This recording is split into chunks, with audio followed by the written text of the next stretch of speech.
and today we're going to be using the Stargazer app.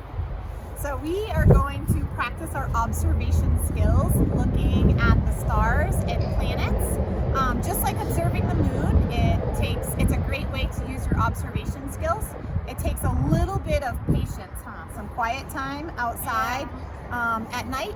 You want to make sure you have good weather conditions. If it's really cloudy, you're not probably going to see very many stars.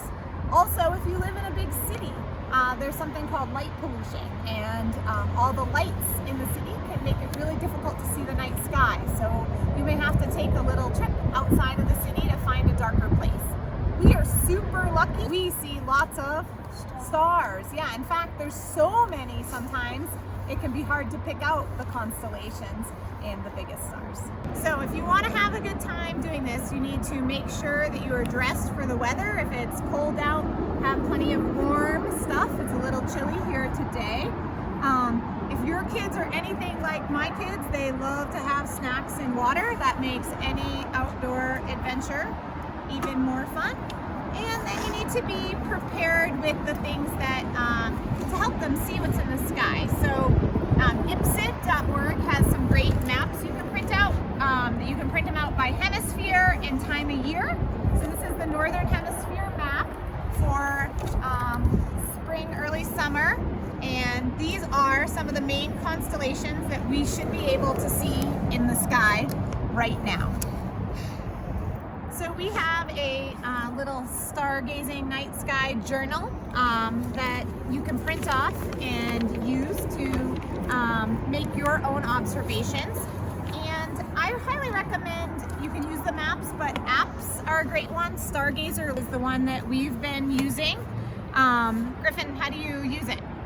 So you point it and it'll show you like constellations and planets. Yeah, and so what happens if you tap on it, right? It will show you like the time that it's there. This is Mars, yeah, so it'll tell you that's Mars, and that's what's in the sky this way right now. It'll tell you which constellation, so this is Aquarius.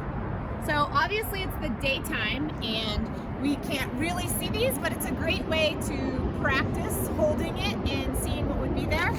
We realized we couldn't really record this video at night, but the basic premise is the same. Like if you point this at the sun, right, it'll show you there's the sun.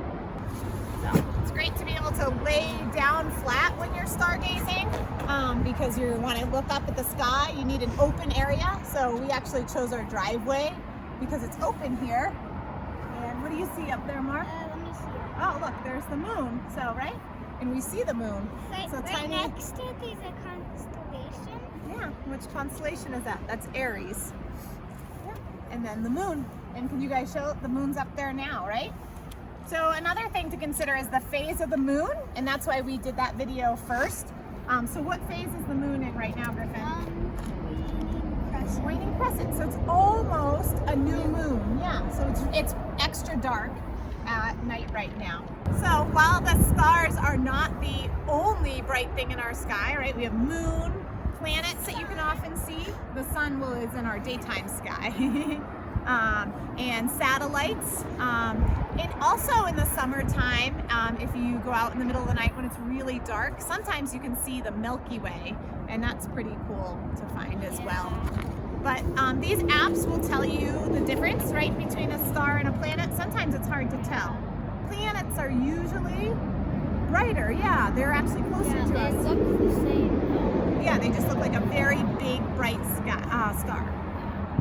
As budding scientists, it's really important to take good notes. You can see how your sky changes over time. You can use the back here with the north to draw a picture of what you see in your sky. You can even put in the trees or things that you see around, and then put the open part with the stars. But keeping good notes will help you track how the stars you see in the sky change over time, or the planets change over time. And then if you want to take this a step further, you have binoculars or a telescope, or you have them available to use in your community, these are a great way to be able to see the moon or stars or planets up closer. Thanks for joining us today. share your night sky observations with us. See you next time.